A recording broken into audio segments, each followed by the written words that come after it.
Kolaches are a staple in the breakfasts of many Texans and have a rich history in the state and globally. However, many people have never considered the cultural background behind one of their favorite breakfast foods. Probably like Germany or something. Like Poland, all the time. Like Italy or something? United States? I have no idea. Kolaches originated in the former Austro-Hungarian Empire, where they began as fruit-filled pastries, first appearing in cookbooks in the 19th century. Eventually, however, kolaches were assimilated into Texas culture through Czech immigration.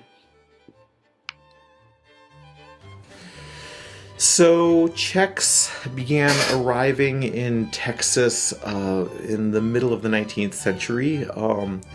They were largely poor people who were looking for better opportunities. They often didn't have access to great amounts of land, and typically the financial conditions in Austria-Hungary at the time were not great in terms of taxation. And also there was mistreatment of peasants, and so many of them decided to leave, and they went to all the various places, and one of those destinations was Texas. They typically took a route from Bremen, Germany, on a boat to Galveston, Texas. When immigrants from the former Czechoslovakia began settling in Texas in the 1840s, they brought with them what is now one of the most beloved breakfast foods to modern Texans, the kolache. Originally, these pastries were rounds of soft dough topped with sweetened cheese, prunes, or poppy seed filling. They were a treat for special occasions due to the expensive cost of sugar, white flour, eggs, and butter. Very rich. It had to be produced on various estates, plantations, from sugarcane in the tropics, and so it's really not something that would have spread out to the masses at that point. Also, Czech kolache, like in the traditional Czech sense, kolaches are, or is it kind of like a sweet pastry, and it's quite traditional. Like, so if there's a big event, let's say a feast, or it could be also a wedding, it's sweet. Like, mostly it's filled either with either some kind of jam or poppy seed kind of how to put it, just like a filling. As the Czech population became more and more established in Texas, Texans began making the kolache their own. Kolaches can now be found topped with apple, cherry, lemon, orange, strawberry, blueberry, cream cheese, and chocolate filling.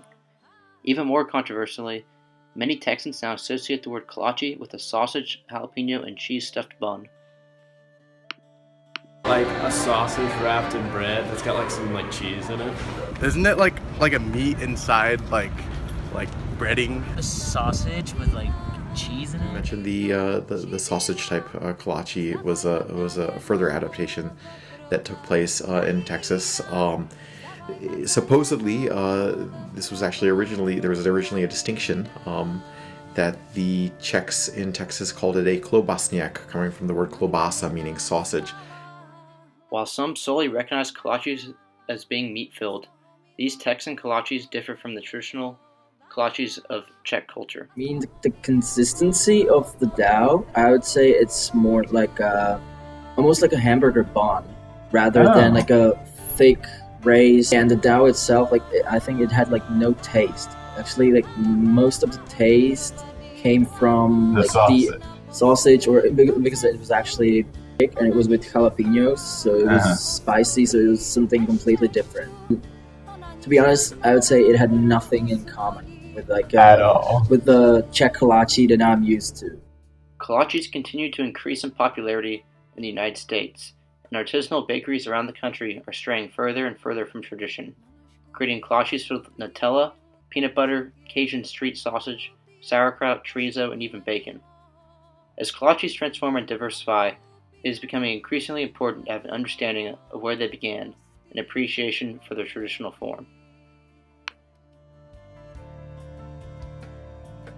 Mamičko, tatičku, či ja dobrý zrobil, že ja mlynárovu